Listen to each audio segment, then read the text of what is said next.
네, 오늘 주신 하나님 말씀은 사무엘상 제15장 1절부터 16절까지 말씀입니다. 사무엘상 1절부터 16절까지 말씀이고요. 지금 읽는 것은 중간에 10절과 11절, 중간에 10절과 11절 두 구절만 같이 읽겠습니다. 우리 10절, 11절 같이 읽습니다. 시작.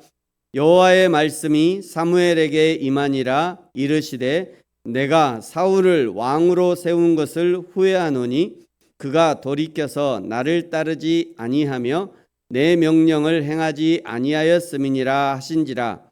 사무엘이 근심하여 온 밤을 여호와께 부르짖으니라. 아멘. 14장의 마지막 절인 52절에는 사울이 왕이 되어서 어떻게 나라를 다스리는지를 엿볼 수 있는 힌트가 숨어 있습니다. 사울이 사는 날 동안에 힘센 사람이나 용감한 사람을 보면 그들을 불러 모았더라. 이것은 단순하게 군대를 조직했다는 것 외에도 사울이 왕권을 강화하기 위해서 철저하게 사람을 의지했다는 것입니다. 사울의 실패의 단초가 되는 것이죠. 잠언 29장 25절에요. 사람을 두려워하면 올무에 걸리게 되거니와 여호와를 의지하는 자는 안전하리라 말씀합니다.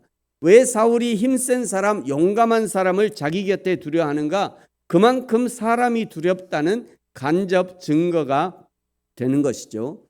권력 잡은 사람들이 자기 주위에 요직에 검사들, 판사들, 변호사들 쫙 불러 모으는 것은 자기에게 법에 걸릴 만한 위법한 것이 많기 때문에 법을 빠져나갈 만한 방법들을 찾고 있다는 그런 증거가 되는 것입니다. 자기가 쥐고 있는 그 왕권을 놓치기 싫다는 것이고 자기가 누리고 있는 그 기득권을 포기하기 싫다는 거예요. 목사도 마찬가지가 아닐까 생각합니다. 교회에 돈 좀 있는 장로님, 권사님들이 등록하면요 힘이 되죠. 교회의 리더십이 남다른 집사님들이 등록하면 일이 그냥 일사천리로 진행됩니다. 교회의 문어발식 관계로 지역사회에 영향력을 끼치는 사람이 등록하면 교회 부흥의 소식이 금방 이루어질 겁니다. 그런데 목사가 이런 것 좋아하다가 한순간에 나락에 떨어집니다. 목사는 돈이 있든 없든 하나님만 보고 가는 거죠. 목사는 사람이 오든 안 오든 그저 하나님이 주신 사명만 붙들어야 합니다. 그러다가 부흥이 좀 더디면 어떻습니까? 그러다가 평생 경제적인 어려움이 있으면 좀 어떻습니까? 하나님 나라 가면 그 모든 눈물을 씻어주실 거예요. 이렇게 사울이 사람을 의지하기 시작하자 하나님께서 사무엘을 보내셔서 다시 한번 기회를 줍니다. 2절에 만군의 여호와께서 이같이 말씀하시기를 아말렉이 이스라엘에게 행한 일 곧 애굽에서 나올 때에 길에서 대적한 일로 내가 그들을 벌하노니. 그러면서 하나님이 구체적으로 무엇을 어떻게 진멸하라고 하시는지 정확하게 짚어주죠. 3절에 보시면 지금 가서 아말렉을 쳐서 그들의 모든 소유를 남기지 말고 진멸하되 남녀와 소아와 젖먹는 아이와 우양과 낙타와 나귀를 죽이라고 하셨다 하니, 이것은 마치 시험을 보는데 나오는 문제를 알려주고 답은 이렇게 쓰라고 알려준 것과 같은 그런 내용입니다. 왜 하나님은 이렇게까지 문제를 내셔서 시험을 치르게 하시는가? 어떻게든 이스라엘의 왕인 사울을 세워주고 싶어 하시는 거죠. 이미 블레셋과의 전쟁에서 공명심과 욕심에 실수를 했고 이제 백성들의 마음도 잃어가고 뿐만 아니라 지금 계속 아슬아슬 사람과 하나님 사이에서 왔다 갔다 하는 사울에게 뻔히 보이는 이런 시험을 통해서 하나님의 말씀에 순종하는 자로, 하나님을 의지하는 자로 다시 세워주고 싶으신 거예요. 하나님의 명령을 들은 사울이 아말렉을 치기 전에 6절에 보면요, 먼저 겐 족속을 피신시킵니다. 이것은 이스라엘 모든 자손이 애굽에서 올라올 때 너희가 그들을 선대한 것에 대한 보답으로 지금 은혜를 베풀고 있는 거죠. 민수기 10장에 보시면요, 출애굽한 이스라엘 백성이 광야를 지날 때 모세의 요청에 따라 모세의 장인 이드로, 겐 족속이죠. 그 겐 족속은 광야의 지리에 익숙한 이스라엘의 눈, 길잡이 역할을 감당해 줬습니다. 그 보답을 지금 사울이 하고 있는 거예요.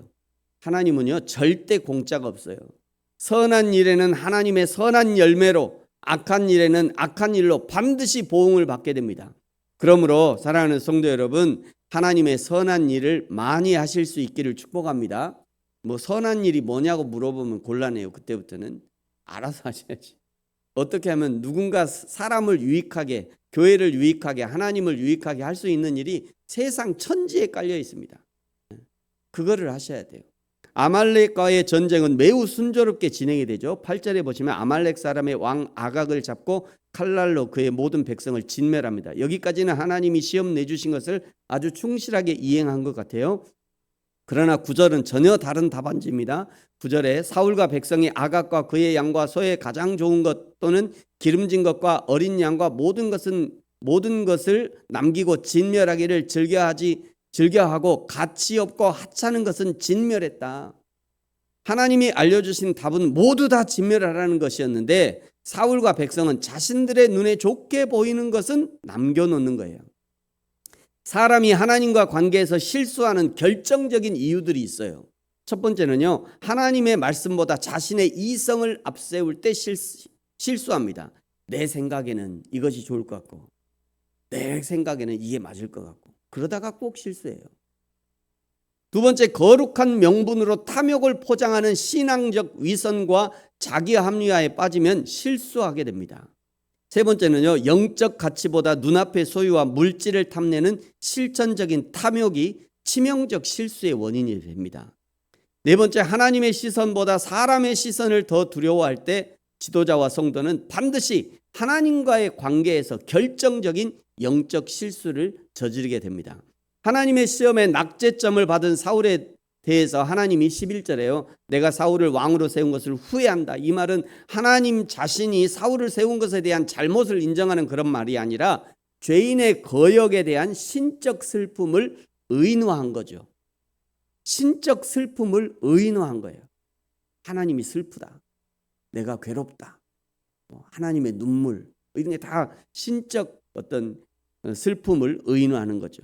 하나님이 후회하신다는 이 말을 듣고 11절 하반절에 사무엘이 온 밤을 여호와께 부르짖습니다. 사무엘의 이런 태도는 12장 23절에서 왕과 백성을 위해서 쉬지 않고 기도하겠다라고 했던 자신의 각오와 밀접한 관계가 있다고 볼 수 있습니다.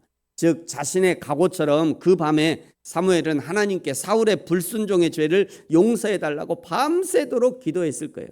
또 사울이 자신의 잘못을 스스로 뉘우치고 회개하기를 바라고 기도했을 것입니다. 12절에요. 사무엘이 밤새도록 깊이 기도하고 단단히 맘먹고 사울을 만나러 갔더니 12절 중간에 보시면 사울이 갈멜에 이르러 자기를 위하여 기념비를 세우고 발길을 돌려 길갈로 내려갔다 알려줍니다. 사울이 모든 공을 자기에게 돌리는 모습이죠. 더 이상 사울에게는 하나님을 의식함이 없는 것입니다. 13절 끝에는 사무엘을 만난 사울이 내가 여호와의 명령을 행하였나이다 말합니다. 14절 사무엘이 묻죠. 그러면 지금 내 귀에 들리는 이 양의 소리와 내 귀에 들리는 소의 소리는 어찌 됨입니까? 15절 사울이 대답합니다. 그것은 무리가 당신의 하나님 여호와께 제사하기 위해서 좋은 것은 남겨왔고 그 나머지는 다 진멸했습니다. 16절 사무엘이 사울에게 대답합니다. 가만히 계십시오. 그 입 다물라 이런 의미예요. 가만히 계십시오. 어젯밤에 여호와 하나님이 말씀하신 것을 내가 말씀하리이다. 아주 사무엘이 할 말을 잃은 모양이에요. 사무엘이 하나님의 목소리 듣기를 거부하고 이제 적극적인 불순종의 자리에 있는 사울에게 들려주고 알려준 이 양의 소리, 소의 소리는 살아있는 양과 소의 소리가 아니라 사울 안에 소리치고 있는 욕망의 소리였습니다. 사랑하는 성도 여러분, 저와 여러분은 지금 어떤 소리를 듣고 있습니까? 사무엘 선지자가 밤새 기도하며 들었던 하나님의 소리입니까? 아니면 사울이 들었던 욕망의 소리입니까? 저와 여러분이 날마다 내 안에서 말씀하시는 그 하나님의 소리, 날마다 성경을 통해 말씀하시는 하나님의 소리, 천하 만물에 분명히 드러나 말씀하시는 하나님의 소리를 듣고 그 하나님의 소리를 그 하나님의 소리를 듣고 그 마음을 알고 그 하나님께 순종하는 성령의 사람들 되어지기를 예수님의 이름으로 축복합니다. 기도하겠습니다. 하나님 아버지 감사합니다. 사울이 자기 속에서 울려 퍼지는 그 욕망의 소리를 듣고 하나님의 말씀과는 반대로 자기 눈에 좋은 것을 남기는 죄를 범한 것처럼 우리도 내 안에서 소리치는 육신의 소리, 안목의 소리, 이생의 소리에 민감하게 반응하다가 오히려 들어야 할 하나님의 소리를 듣지 못하는, 하나님의 말씀과 반대로 가는 죄에 빠져 있지는 않은지 지금 나의 위치를 잘 분별하게 하시고 늘 하나님의 소리를 민감하게 듣고 반응하고 순종할 수 있는 저와 우리 모든 성도들이 되게 하여 주옵소서. 감사합니다. 예수님의 이름으로 기도합니다. 아멘. 하늘에 계신 우리 아버지, 아버지의 이름을 거룩하게 하시며 아버지의 나라가 오게 하시며 아버지의 뜻이 하늘에서와 같이 땅에서도 이루어지게 하소서. 오늘 우리에게 일용할 양식을 주시고 우리가 우리에게 잘못한 사람을 용서하여 준 것 같이 우리 죄를 용서하여 주시고 우리를 시험에 빠지지 않게 하시고 악에서 구하소서. 나라와 권능과 영광이 영원히 아버지의 것입니다. 아멘.